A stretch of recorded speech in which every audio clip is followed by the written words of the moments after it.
The blizzard had been raging for 3 days, turning the Dakota Territory into a frozen wasteland of white death. Sarah Mitchell's fingers had stopped hurting hours ago, which terrified her more than the pain ever had. She knew what that meant. Her body was giving up, shutting down piece by piece as the cold consumed her from the outside in. She stumbled through another snowdrift, her thin cotton dress offering no protection against the wind that cut through her like 1,000 knives. The fabric clung to her legs, stiff with ice, making each step a battle against her own clothing. Her boots, worn thin from the long journey west, had filled with snow miles back. She couldn't feel her toes anymore. She couldn't feel much of anything. Behind her, somewhere in the swirling white chaos, lay the overturned wagon and the frozen bodies of the family who had hired her as a governess. The Hendersons had promised her a new life in Oregon, a chance to escape the suffocating poverty of Boston. Instead, they had led her to this frozen hell where the sky and ground became one endless white void. The accident had happened so fast. One moment, Mr. Henderson was shouting about taking shelter. The next, the wagon wheel caught on a hidden rock beneath the snow, and everything went sideways. Sarah remembered the sickening crack of wood splintering, the screams of Mrs. Henderson, the children crying out for their mother. Then silence. Terrible, absolute silence broken only by the wind. She had pulled herself from the wreckage with a dislocated shoulder and cuts across her face. The Hendersons weren't so lucky. Mr. Henderson's neck was bent at an angle that made her stomach turn. Mrs. Henderson lay half buried in snow, her eyes open and unseeing. The children, sweet little Emma and Thomas, had been thrown clear of the wagon. She found them together, holding each other, already growing cold. Sarah had tried to dig through the scattered supplies, looking for anything that might help her survive. But the horses were gone, fled into the storm in their panic. Most of the provisions had spilled across the frozen ground, already buried under fresh snow. She managed to grab a blanket, but the wind ripped it from her frozen fingers within minutes. That was yesterday. Or maybe the day before. Time had lost all meaning in the endless white. She knew she should stop, should find shelter, should conserve her energy. But there was nowhere to hide on this flat, merciless plain.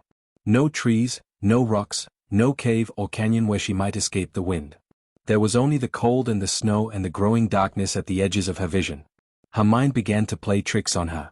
She saw her mother standing in the snow ahead, beckoning her forward with a sad smile. She saw the warm lights of Boston in the distance, heard the bells of the Old North Church calling her home. She knew none of it was real, but the hallucinations were almost comforting. At least she wouldn't die completely alone.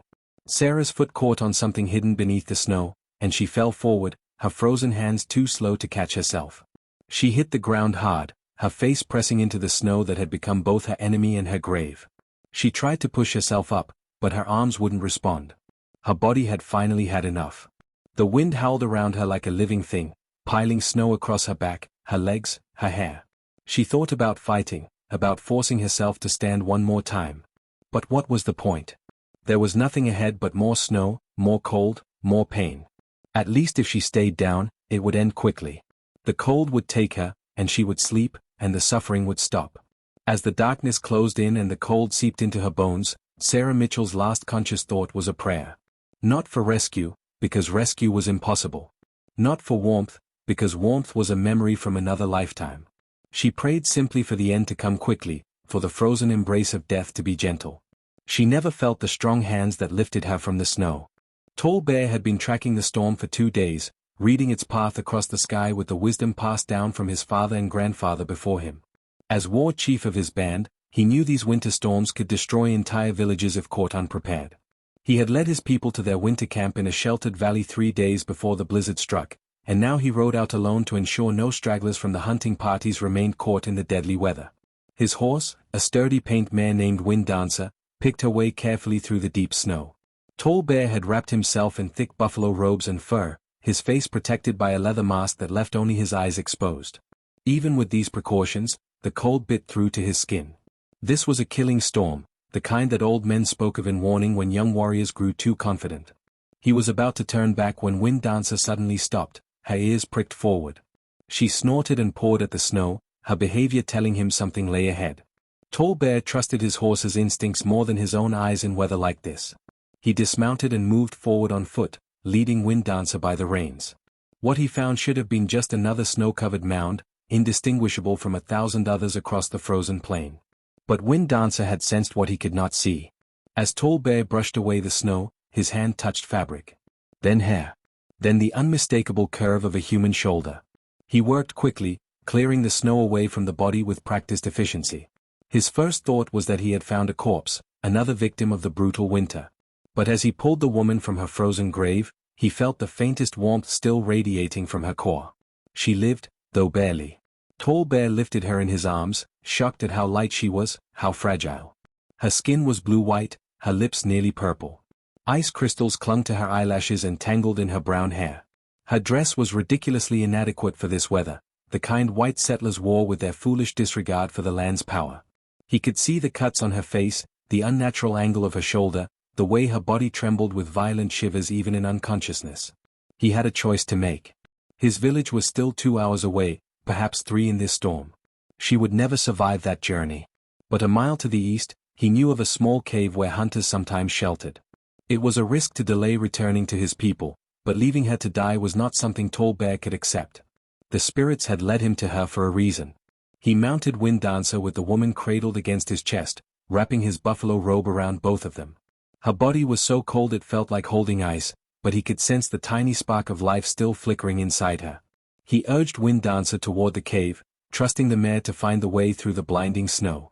The cave was exactly where he remembered, a narrow opening in a rocky outcrop barely visible beneath the drifts.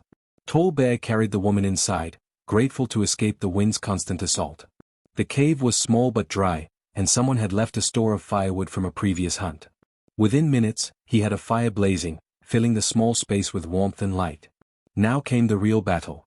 Tall Bear had seen cold sickness before, had watched warriors die from it even after being brought to warmth. The key was to raise the body's heat slowly, carefully. Too fast, and the heart would give out. Too slow, and the cold would finish what the storm had started. He removed her frozen dress, trying to preserve her modesty while knowing her life depended on skin-to-skin warmth. He wrapped her in his driest furs and positioned her near the fire, then set about melting snow for water. Her breathing was so shallow he had to watch carefully to see her chest rise and fall. Her pulse fluttered weakly beneath his fingers when he checked her wrist. As the hours passed, Tall Bear maintained the fire and monitored her condition. He forced tiny amounts of warm water between her blue lips, careful not to let her choke. He checked her fingers and toes, relieved to find them still flexible despite their pale color. The shoulder worried him. It would need to be set properly once she regained consciousness, but that was a concern for later. The storm raged outside, but inside the cave, the battle was quieter, more intimate. Tall Bear found himself studying the woman's face in the firelight. She was young, perhaps 20 summers. Even battered and frozen, there was a strength in her features that intrigued him. What had brought her to this desolate place? Where was her family, her people? As dawn approached and the storm finally began to ease, the woman's breathing deepened. Color slowly returned to her cheeks. Her body's trembling subsided from violent shivers to occasional tremors. Tall Bear allowed himself a moment of cautious hope. She might survive after all. But survival was only the first challenge. What came next would prove far more complicated. Sarah woke to warmth and the smell of smoke. For a confused moment, she thought she was back in Boston, waking in the servants' quarters behind the kitchen. Then memory crashed over her like a frozen wave. The wagon. The Hendersons. The endless snow. Dying alone in the white wasteland. Her eyes snapped open, and she immediately regretted it. Pain exploded through her shoulder, sharp and fierce. She tried to sit up, but strong hands pressed gently against her shoulders, easing her back down. A deep voice spoke words she couldn't understand, the syllables flowing together in a language completely foreign to her ears. Terror seized her heart. Sarah forced her eyes to focus, and found herself staring up at a man's face. Dark eyes studied her with concern. His skin was bronze, his black hair long and decorated with beads and feathers. He wore clothing made of leather and fur, and as her mind struggled to process what she was seeing, understanding finally came. He was Indian. Lakota, most likely, from the stories she had heard during the wagon journey west. Every dire warning she had received about Indians flooded her mind. The Hendersons had spoken constantly of savage attacks, of white women taken captive, of unspeakable horrors. Sarah's breathing quickened, panic overwhelming the pain in her shoulder. She tried to scramble backward, but her body refused to cooperate. Her limbs felt heavy and distant, not quite under her control. The man spoke again, his tone calm and soothing, as if trying to gentle a frightened horse. He moved slowly, deliberately, pointing to himself and saying a word that sounded like Tall Bear. Then he pointed to her with a questioning expression. Sarah's mouth was too dry to speak. She tried anyway, her voice coming out as barely a whisper. Sarah. She touched her own chest with a trembling hand. Sarah Mitchell. Tall Bear nodded, carefully repeating her name with a slight accent that made it sound exotic. Then he reached for something beside the fire, and Sarah flinched, certain he was reaching for a weapon. Instead, he brought back a cup made of horn, steam rising from whatever liquid it contained. He brought it to her lips, speaking again in his language, his meaning clear even without understanding the words. Drink. The liquid was warm broth, rich and savory. Sarah hadn't realized how desperately thirsty she was until the first sip touched her tongue. She drank greedily, and Tall Bear allowed it, supporting her head with surprising gentleness. When the cup was empty, he set it aside and gestured to her shoulder, then to himself, making a motion like setting something straight. Sarah understood. Her shoulder was dislocated, and he was offering to help. She had heard stories of field medicine on the frontier, knew that dislocated joints needed to be set quickly or they would cause permanent damage. But the thought of this stranger touching her, manipulating her injured body, sent fresh waves of fear through her chest. Yet what choice did she have? She was completely helpless, miles from any white settlement, dependent on this man's mercy. Sarah nodded, squeezing her eyes shut and bracing for pain. Tall Bear moved with practiced efficiency. One hand gripped her upper arm while the other supported her shoulder. He spoke to her in a low, steady voice, and though she couldn't understand the words, the tone was almost hypnotic. Then, with one smooth motion, he rotated her arm and pushed. The pain was blinding, a white-hot explosion that made Sarah cry out. But it was over in seconds, and the relief that followed was immediate. She opened her eyes to find Tall Bear watching her with concern. He had fashioned a sling from strips of leather and carefully positioned her arm within it, securing it across her chest. Then he offered her more broth, this time mixed with herbs that made her tongue tingle slightly. Medicine, she realized. He was giving her medicine for the pain and inflammation. As the day wore on, Sarah's initial terror began to give way to confused gratitude. Tall Bear tended the fire, prepared food, and checked her fingers and toes repeatedly, his expression growing more satisfied each time he examined them. He had saved her life. This savage, this Indian who was supposed to be her enemy, had pulled her from the snow and fought death itself to keep her alive. The storm outside continued its assault, wind howling around the cave entrance. Tall Bear fashioned a windbreak from his buffalo robe, blocking the worst of the cold while maintaining enough airflow to keep the fire burning properly. He moved around the small cave with quiet competence, and Sarah found herself studying him when she thought he wasn't looking. He was tall and powerfully built, with broad shoulders and strong hands that moved with surprising delicacy when changing her bandages or offering her food. There was a scar along his left cheekbone, old and pale against his skin. His eyes were the color of darkest earth, and they held an intelligence that challenged everything she had been told about his people being simple or primitive. As night fell and the fire cast dancing shadows across the cave walls, Sarah realized her situation was more complicated than simple rescue. She was completely dependent on this man, unable to walk, unable to care for herself, unable even to communicate beyond gestures and the few words they had exchanged. More importantly, she had no idea what he intended to do with her once the storm passed. Would he return her to white civilization? Keep her as a captive? She had heard stories of both outcomes. Sarah watched Tall Bear settle himself near the fire, his body positioned between her and the cave entrance. Whether he meant to guard her or guard against her escape, she couldn't tell. What she did know was that her old life was gone. The Hendersons were dead. Her position as governess had died with them. She had no money, no prospects, no family waiting for her in Oregon or anywhere else. Everything she owned had been in that wagon, now buried under snow alongside the frozen bodies. Tomorrow would bring new challenges, new fears, new impossibilities. But tonight, warmed by the fire and protected from the killing storm, Sarah Mitchell allowed herself simply to be grateful for the breath in her lungs and the beat of her heart. She was alive. Against all odds, she was alive. 3 days passed before the storm finally exhausted itself. During that time, Sarah and Tall Bear existed in a strange limbo, trapped together in the cave while the blizzard raged outside. They developed a crude system of communication, mixing gestures with the handful of words they taught each other. Tall Bear learned water, yes, and thank you. Sarah learned the Lakota words for fire, food, and the phrase he used when checking her healing fingers, which roughly translated to still strong. Sarah's body slowly recovered its strength. The blue-white pallor faded from her skin, replaced by a healthier color. Her fingers and toes, which Tall Bear had worried might be lost to frostbite, proved resilient. The constant tingling pain as feeling returned was agonizing, but she bore it silently, not wanting to appear weak. Her shoulder remained tender, but the sharp pain had subsided to a dull ache she could manage. What surprised Sarah most was how the terror had faded. Tall Bear never did anything threatening. He maintained a respectful distance, averting his eyes when helping her with personal needs. He shared his food equally, often giving her the better portions. At night, he slept near the fire but always positioned himself so she had the clearest path to the cave entrance, as if offering her the option of escape even though they both knew she would die within hours in the frozen wilderness. On the fourth morning, Sarah woke to silence. The constant howl of wind had ceased. Tall Bear was already up, standing at the cave entrance and looking out at a world transformed. Snow covered everything in deep drifts that sparkled under a clear blue sky. The sun was painfully bright after days of gray storm light. Tall Bear turned to her and spoke, his expression serious. Though Sarah couldn't understand most of his words, his meaning was clear. The storm had passed. It was time to leave. He helped her stand, supporting her weight as she tested her legs. They were weak and unsteady, but they held. Tall Bear had fashioned makeshift boots for her from pieces of fur and leather, replacing her ruined shoes. He wrapped her in warm furs and guided her outside, where his horse waited patiently, having weathered the storm in a sheltered spot behind the rocks. The journey to Tall Bear's village was slow and careful.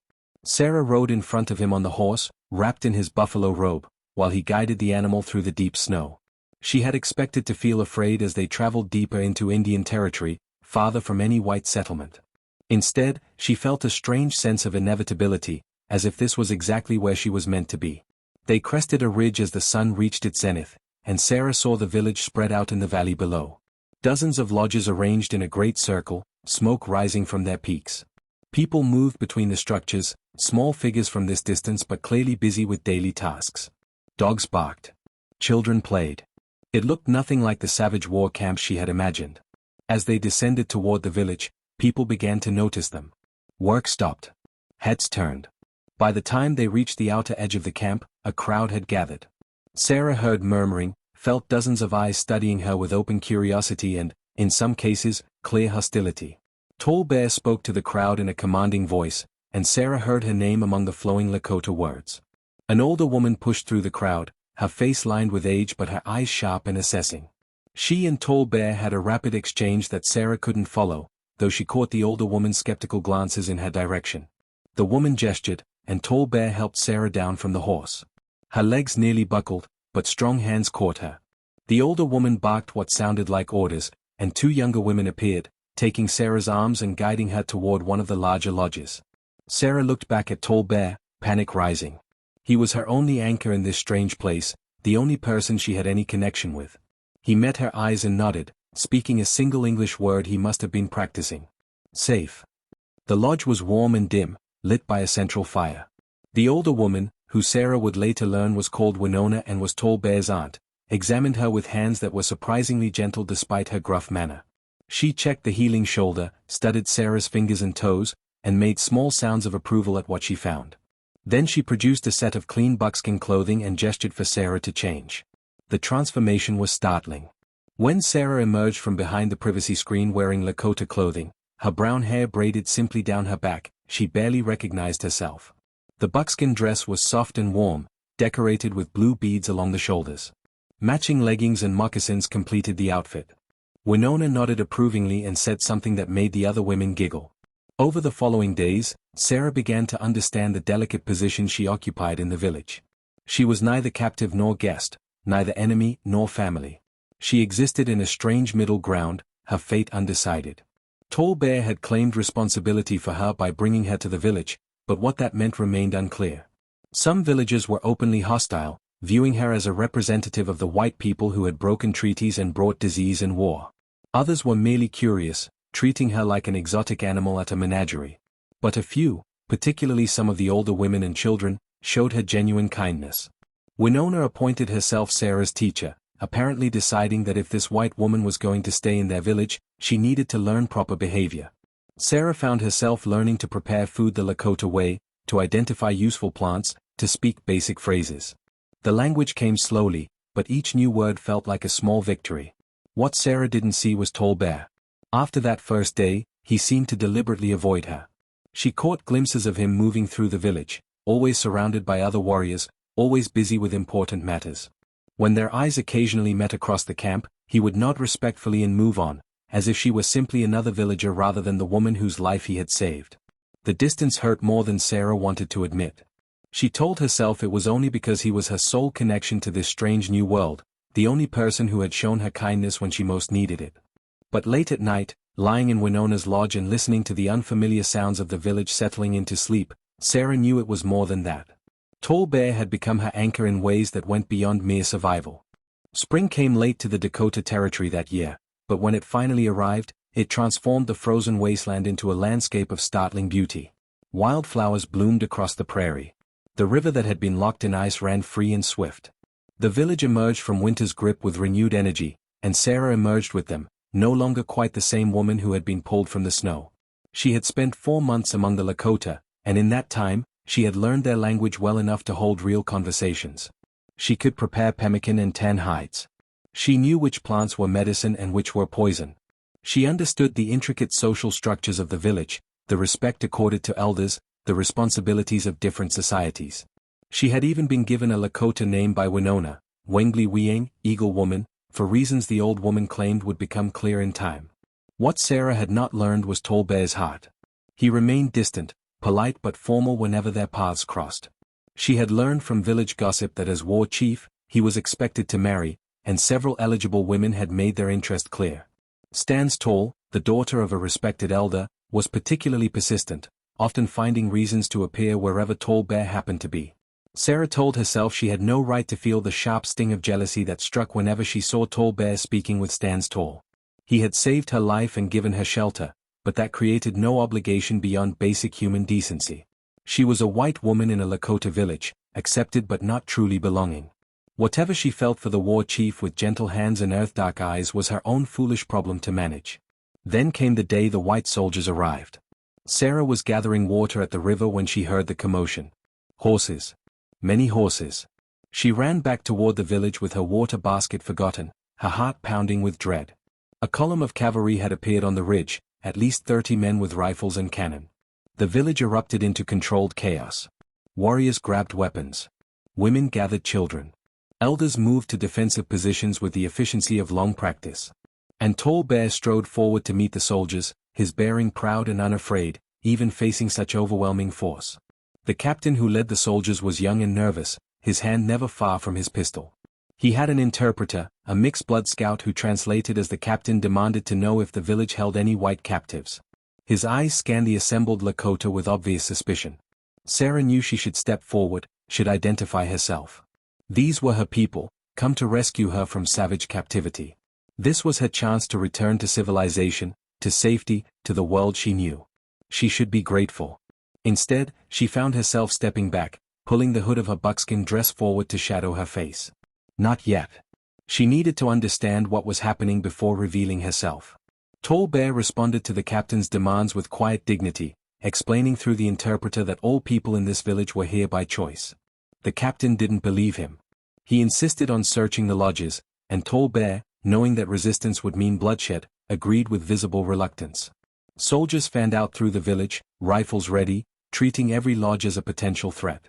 Sarah watched them tear through Winona's home, scattering carefully arranged possessions, treating sacred objects with careless disrespect. The old woman's face remained impassive, but Sarah could see the pain in her eyes.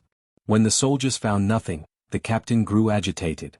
He had clearly expected to rescue grateful white women and return a hero. His scout said something to him in a low voice, and the captain's eyes narrowed. He ordered his men to assemble all village members for inspection. Sarah knew the moment of decision had arrived. She could hide no longer.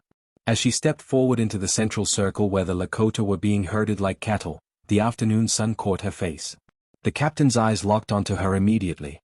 He spoke sharply to his scout, who called out in English. "You there? The white woman. Come forward." Every eye in the village turned to Sarah. She felt Winona's hand grip her arm, not restraining but supporting. She felt the weight of 4 months of kindness, of acceptance, of slowly building a new life. And she felt Tall Bear's gaze, intense and unreadable. Sarah walked forward slowly, her chin high. The captain looked triumphant. I'm Captain Morrison, United States Cavalry. You're safe now. We're here to return you to your people. Sarah met his eyes steadily. I am with my people, Captain. The words fell into shocked silence. The captain's face darkened. I don't think you understand. You've been held captive by these savages. We're here to rescue you. I understand perfectly, Captain. I was dying in the snow, and Tall Bear saved my life. I have been treated with nothing but kindness and respect by these people. I am not a captive. I am a guest who has chosen to stay. The captain's hand moved to his pistol. I have orders to retrieve all white captives. You will come with us. That's not a request. Before Sarah could respond, Tall Bear stepped forward. He spoke in English, words he had clearly been learning and practicing during the long months of careful distance. She speaks truth. Eagle Woman is free. Stays by choice. The captain laughed, harsh and ugly. Eagle Woman? They've even given you a savage name. You've clearly been influenced by your captivity. Stockholm Syndrome, they call it. You'll feel differently once you're back among civilized people. Something inside Sarah snapped. 4 months of being silent, of being grateful for mere tolerance, of watching Tall Bear from a distance while pretending her heart didn't ache. No more. Civilized? Her voice rang out clear and strong. You call it civilized to tear apart homes? To point guns at children? To treat these people, who have honored every treaty they've signed, with such contempt? She turned to fully face the captain. I was a servant in your civilized Boston, Captain. I scrubbed floors and emptied chamber pots for people who thought themselves better than me because they had money. I was hired by the Hendersons to cross this territory as a governess, and when their wagon crashed and they died, I was left alone to freeze. Not one white person stopped to help me. Not one. She gestured toward Tall Bear. This man found me dying in the snow. He risked his own life in that storm to save mine. These people have fed me, clothed me, taught me their language and their ways. So you tell me, Captain, which society is truly civilized? The silence that followed was absolute. The captain's face was red with fury. The soldiers looked uncertain. And Tall Bear was staring at her with an expression she couldn't quite read. This is your final chance, Captain Morrison said coldly. Come with us now, or we will report you as choosing to join the hostiles. That makes you an enemy of the United States. Sarah's heart was pounding, but her voice was steady. Then I suppose I am your enemy, Captain. Because I am staying. The standoff lasted several heartbeats. Then Captain Morrison spat in the dirt. Your funeral, lady. When these savages turn on you, don't expect the cavalry to come running. He turned to his men. Mount up. We're done here. The soldiers retreated, but Sarah knew they would report this. She had just made herself an enemy of the United States government. Any chance of returning to white society was gone. She had burned that bridge completely. As the dust from the soldiers' departure settled, Tall Bear walked to where Sarah stood. For the first time in 4 months, he looked at her without that careful distance. You give up everything, he said in halting English. Why? Sarah met his eyes, and the truth she had been hiding even from herself rose up, undeniable. Because nowhere has ever felt like home until here. And no one. She paused, gathering courage. No one has ever made me feel the way you do. Tall Bear was silent for a long moment. Then he smiled, and it transformed his entire face. He reached out and gently touched her cheek, speaking in Lakota now, knowing she would understand. I stayed away because I feared my feelings for you. A war chief should think of his people first. But perhaps the spirits brought you to me for a reason. Perhaps you were always meant to be here, Eagle Woman. Perhaps I was, Sarah whispered. Winona's voice cut through the moment, sharp with amusement. Well, it's about time you two figured it out. I was beginning to think I'd have to knock your heads together. The old woman grinned. Now, if a certain war chief wants to court a certain Eagle Woman properly, there are customs to follow. I hope you're prepared for that, nephew. Tall Bear laughed, a sound Sarah had never heard from him before. It was rich and warm and filled with joy. I will follow every custom, Auntie. I will bring horses and gifts and do everything properly. He looked at Sarah. If Eagle Woman will have me. Sarah felt tears streaming down her face, but they were tears of happiness. She will, she said. She absolutely will. The village erupted in celebration. Whatever challenges lay ahead, whatever conflicts might come between the white world and the Lakota world, Sarah knew she had found exactly where she belonged. She had been left for dead in the snow, and she had died there, in a way. The frightened Boston servant girl had frozen in that blizzard. But Eagle Woman had been born in the warmth of a cave fire, in the gentleness of a warrior's hands, in the acceptance of a people who saw not her skin color but her heart. And Eagle Woman was finally, truly home.